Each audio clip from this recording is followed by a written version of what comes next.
So here we are at the design studio of Alison Appleton in Jamaica Street, Liverpool. We've travelled all this way to spend a little bit of time with Alison to understand the creative genius that makes these beautiful tea wares that she produces. So Alison, how are you today? I'm fine, thanks. Mark. Excellent. So beautiful tea wares that you have here. Would you like to tell us a little bit about the inspiration behind some of these pieces that you produce? Yes, well, first of all, I'm glad that you like them. Well, when I decided to create my own brand, I wanted to create something that was useful and enjoyed by people rather than just an object that went on a shelf. So after thinking about it, I thought, what better than a teapot? And of course, fewer people use teapots now because most people predominantly use tea bag in a mug, as I did before I designed these. So I thought the pots have to be original. They have to have interesting features. So not only did I want them to look attractive, have a place in some kind of relevance in the terms of tea history, I also wanted them to be functional. So we've used very fine steel filters, which allows you to brew a beautiful cup of tea, whether it's a very fine leaf or a very long leaf. And my inspiration came from travelling around China, reading books about the history of tea.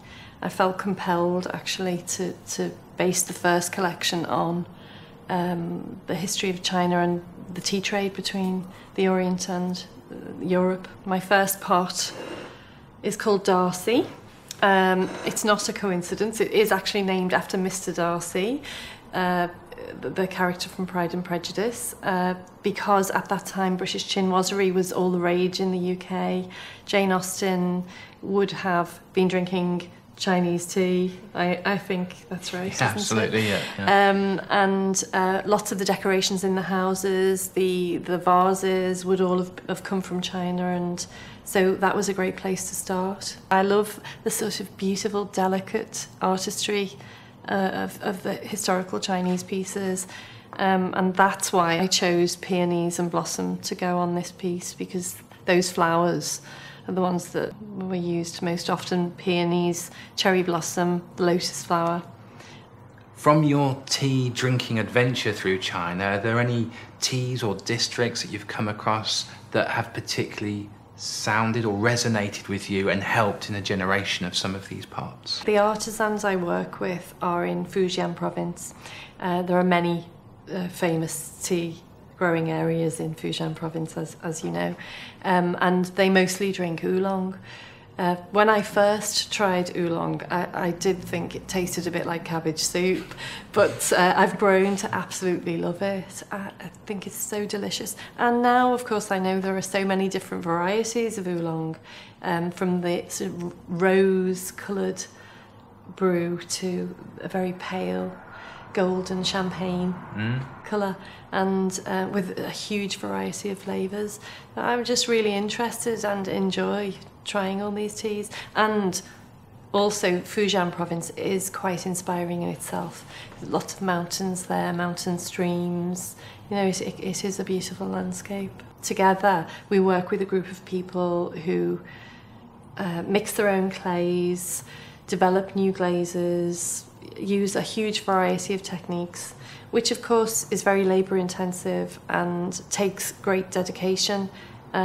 And it is an extraordinary enterprise. We now have a small workshop there where we can develop these new materials, and I'm very excited about the new things that we're going to bring out. With all my pieces you will find an unexpected twist. I think that's my trademark. You know, I don't like straight lines, I don't like predictability, I like something a bit different. So, you know, in terms of this one, you've got the contrasting materials.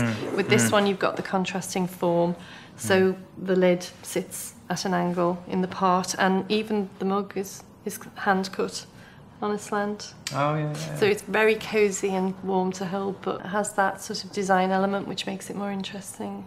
We live in an organic world. I mean, irregularity, flowing forms are all around us all the time. One of my favourite artists is Gaudi, the architect from Barcelona, who, you know, the Sagrada Familia inside is one of my most favourite interiors, and it's because it's mostly pure white, it's very organic, it looks like a forest of trees going up into the ceiling if you haven't seen it.